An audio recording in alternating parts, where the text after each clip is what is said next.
Wanted to start off today just by extending our apologies that, as you may have picked up so far, unfortunately Bill Doherty, who's the Senior Vice President of Products for SumTotal, isn't obviously on stage because I'm on stage, so I'm filling some big shoes today. But there's a reason why Bill ultimately isn't here today, and Bill, per the topic of mobility, is obviously a really great evangelist for all things technology, but particularly mobile. He learnt firsthand, I guess, of a significant mismatch in the marketplace between his consumer demands and what the marketplace currently offered when he arrived at Heathrow Airport a couple of days ago and handed over his passport and realised that his visa had expired a month ago. So that's why Bill's not here, but I hope you like how I somehow tied that into today's topic. Took a bit of creativity, so thanks for that. So without any further ado, the title of today's keynote is pretty blunt, it's pretty blasé, and it really is intended to be a thought-provoking discussion with you, and really involves a little thing called common sense. So I guess to start off the discussion, I really wanted to share with you my personal journey over the last week or so that's arrived with me being here today on stage. It's nothing out of the ordinary, but I think when we sort of move the unconscious behaviour into conscious behaviour and stand back and reflect on some of our own processes, that things start to become apparent, which are quite interesting. And it all really comes down to, if I can get out of my pocket, one little thing called a smartphone, which I'm sure 99% of you out in the audience also have one of these on you. And a week ago, I said to Anka, who's our marketing director, that I was well aware of yesterday and today's conference, and I initially had to move some things around, but I was definitely keen to come. So things fortunately did fall into place a week ago, and I emailed Anka and said, hey, I'm keen to be there, can we make it happen? And Anka emailed me back and said, absolutely, here are the details again. And with that bit of information, I then forwarded on that bit of information and the dates and the venue to our lovely travel agent in Singapore, Yvonne, and she obviously quickly came back with some ticketing information for my book flights, all via the smartphone. From there, I decided to book my own accommodation, loaded up booking.com, credit card details already stored in that. Within 5-10 seconds, I'm booked into this lovely hotel for yesterday and today. I then took the receipt that those guys sent me from the hotel and forwarded it to the hotel and said, hey guys, can you help me out here and organise some transport from the airport to this venue? Yesterday morning, when I got up nice and early and left Singapore to venture here, got the smartphone out and went straight onto Uber, and lo and behold, within 5 minutes, within 5 minutes, I've got a car picking me up, and shortly thereafter, I'm at Changi Airport, about to depart to come here. So, yeah, nothing out of the ordinary. I'm sure that that experience for me over the last week is quite similar to how everyone in the audience behaves and engages from a consumer perspective, and really highlights, I guess, our reliance on mobility in today's day and age. And it hasn't been for long that we've been so reliant on mobility. So what I'd like to do is actually get a bit of a poll going right now, and the folk here have organised a voting poll, which will hopefully come up on the screen fairly shortly. Just bear with us for a second.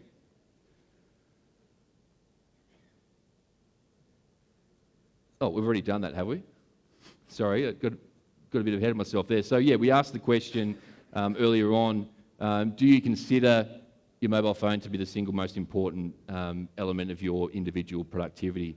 And it's no surprise that 100% of the people here have voted yes to that. And to my earlier point, I think it was 2007 that smartphones became mainstream, and so we're not even looking at 10 years that things have changed drastically for us, and that these tools of the trade, as we call them, have now become a pivotal part of the way that we go about our daily lives. Interesting on that point, I think no one would dispute the fact that from an individual, personalised consumer perspective, that mobility is absolutely critical. But we then raised the question regarding your HR systems and your HR software and ask the same question as to how many of you, I think it was in the last 30 days, have utilised a mobile device to actually participate and undertake such HR activities. And our lovely people over here will put the next slide up. 14.3% said yes, and the remainder said no. That's really an interesting thing. I mean, it's crazy when you think about it. How can it be that in an organisation, all of your employees, or the far majority of them, are coming into work and they've got expectations from a consumer's perspective as to how they go about their daily lives, or even in a hybrid individual and work environment, like I shared with you my journey over the last week. Of course, I was booking and undertaking these activities, but it was work-related. So it's just amazing. How can that possibly be that in today's age, when we've already identified that 100% of people say that the mobile phone is the most productive tool in the kit bag for their daily lives, that only 14% of people have actually actively used a mobile device in the day-to-day activities with respect to HR processes. Thanks for that, guys. So with that, we'll go through a couple of more discussion points. So why is it that we've got this massive mismatch in the marketplace where the market's saying, hey, we all use mobile devices, we demand mobile devices, we demand mobility. Why is it that organisations simply aren't matching that demand in the marketplace with the right processes and technology to be able to provide the outcome that employers are demanding? And as we know, ultimately those organisations in the marketplace that are successful, that have biggest market share and that drive continual competitive advantages, ultimately always have the stronger alignment to the market demands than what their competitors who aren't as successful do. So it's really interesting. And some of the feedback that SumTotal got from going and interviewing a lot of our customers and advisory firms and some of our partners as to why this is the case is shown on that slide there. And it really centred around two reasons: implementation challenges and usage challenges. And on the implementation side, we've got rationale there that it's pretty much too difficult, that the organisations can't get the right buy-in from a funding perspective. They can't get the right technical ability and resourcing to be able to deploy such capability. And also there's just generally, in relation to learning as a major part of HR, there's a mismatch between, okay, how do we actually do this? How do we then change learning and related HR processes from being structured, time-allocated processes to having employees ultimately doing things at their own time. From the usage challenges, similar things there, mobility and connectivity issues. It doesn't work fast enough. It's just not a viable option there. And lack of personal time as well to be able to undertake such training. And finally, a perceived disparity between what's available using traditional primary interfaces, as we'd call them, so your desktop, your laptop interfaces compared to what's available on a mobile device. But that point's really interesting because we've all just established that our mobile phones are our most important tool of the trade. And I think I've been using personally my banking on an app for, must be nearly 10 years now, or close to it, 8 years or so.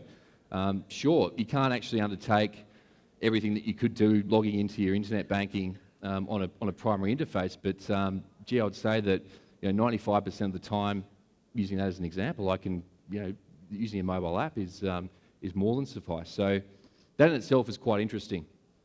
Sure, Facebook and other social media, when it first came to market, was the primary interface was desktop, notebook, but sure, as we've already established, that most of us now have probably logged into Facebook or LinkedIn or you name it multiple times today, and frankly, you're getting pretty much everything you want from a mobile device.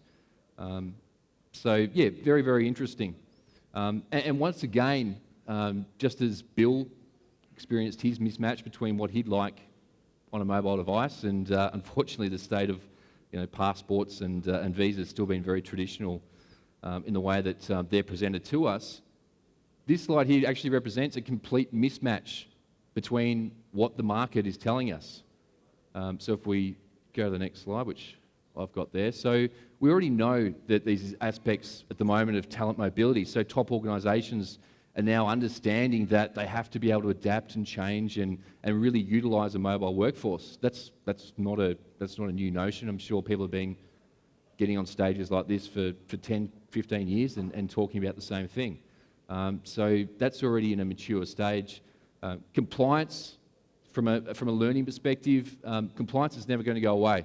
And it really is one of the drivers behind ultimately why people make decisions and why businesses act. And the risks of not matching and adhering to what compliance requirements are out there can be quite catastrophic for an organisation. And engagement and retention. So we know that in this day and age, that employees are looking to be more engaged. The days have gone where perhaps more so the baby boomer generation and those before the baby boomer generation were driven from a career perspective from stability. They wanted to have one, maybe two jobs in their career. They were looking for constant pay increases, and as long as they were getting paid properly, they were pretty content with their day-to-day career and their day-to-day working lives. And retention as well. So we know in the marketplace now, and I'm sure there's plenty of people with us at this conference who can get up and tell you the cost, the tangible evidence-based costs of people leaving the organisation. Not only are there these costs of that happening, but we're well aware from all of the advisory firms and the market analysts that there's a massive skill shortage coming up in the marketplace. Well, there already is a significant skill shortage. And you can't afford to be losing people more so now than ever before. That moves us to this notion of a self-developing organisation. And it's something that SumTotal has worked very closely with the likes of Deloitte and Josh Burson, who some of you may have heard speak yesterday. It's this concept, just like my personal consumer experience of getting to this venue today, that individuals in an organisation now, more so than ever, are absolutely driven by what's in it for them in terms of their career development, their ability to continually learn, and the ability to have transparency as to how they can move within an organisation and advance their career. And as we've said earlier on, organisations who ultimately get this concept are able to drive a significant competitive advantage in the marketplace. It's the real difference between, as I said, those who are successful and those who aren't. And there are a number of elements to this. I'm sure when we talk to our clients out in the Asian marketplace, we're well aware that millennials now, I know it's even more of a case in India, but generally across the geographies, millennials are now about 50% of a workforce. And in India, we've got some clients who are 70 to 80% of a workforce. Now, once again, how do you adapt to that? And it's one of the major struggles that organisations are facing. How do we adapt to this new generation coming up the ranks who ultimately have completely different viewpoints on how they see their career and how they see their advancement and what a job means to them? And once again, mobility. Well, we know that millennials are the biggest adapters and utilisers of mobility. So once again, what's happening out there, and why is it the case once again that organisations simply are not either through competency or just an unwillingness to listen to the facts and not providing their HR services via mobility devices? This concept of the self-developing organisation, so we've found with these organisations that we deal with that it's really the culmination of career mobility, continuous learning, and knowledge acceleration and knowledge sharing that are the key drivers behind getting people to stay in your organisation, getting them to stay longer, and that are always looking for opportunities to develop themselves. So this interwoven componentry where mobility is absolutely key and at the centre is one of these drivers behind successful organisations today. And as the nice quote there from Thomas Edison says, that vision without an execution is just hallucination. So it's one thing, I guess, for organisations to say, hey, we understand what you're saying, and we realise that this is crazy, that our mobility strategy really isn't adhering to what the market's demanding. But I guess it's another part to actually execute on that. And I think that's where a lot of organisations are currently struggling. How does SumTotal do this? Well, that's one thing for us for me to get up on stage and identify these issues. But we want to share with you today at a very high level how we ultimately are going about doing this. And it ties into this whole consumerism and consumer trend around mobility. So we're not reinventing the wheel. We realise, well, there's already numerous technology vendors out there who simply get it, and they've been able to continually provide that value to their consumers and their customers via their mobile strategy. We realise that, you can't have everything on a mobile app that perhaps you could on a desktop or notebook interface. But what we've been able to do is take a combination of those critical elements, which are shown up there from an HR perspective. So, the compensation details, some payroll, critical information, ongoing learning and development, and approval workflows, and be able to position that and successfully push that out to our customer market base. And really, the feedback that we've had so far, in all modesty, is exceptional on that. And we feel that, without this meaning to be overtly a sales pitch, but we feel that that is really starting to hit the spot, and that capability and that ability to really understand, well, what can we do, what can't we do, and then position that appropriately through the mobile device as being very well received. As the stats show there, that mobile learning continually increases employee engagement. Those who have done this successfully already have been quite forthcoming in their information and their return on investment that they've had. We can see that the decision makers and employees themselves provide rapid return on investment for their organisations with the improvements that they can receive through mobility. And we've seen this across many of the marketing leading organisations out there who have been on the forefront of really adapting and changing. At a C level within organisations, culture and engagement is a critical issue. And mobility that we've found through mobile and through mobility, that ability to be able to collaborate amongst employees, that ability to have that personalised, individualised approach to their career and their development has really helped fill that gap between some of the issues in the marketplace. So onto a case study of ours, and the guys are here for the conference and they can happily talk you through any others. But we've all heard of Pfizer, a massive global pharmaceutical company, the third largest in the world. They had these challenges themselves across their 175,000 employees, that they needed to be able to really adapt to their mobile workforce. They'd had that for quite a while. They needed to be able to reduce costs of traditional training and compliance prompted training sessions. And really, they needed to be able to manoeuvre that into increasing the profitability of a number of their product lines, which they were able to do. And that's really, in itself, quite typical of the organisations we deal with in Asia.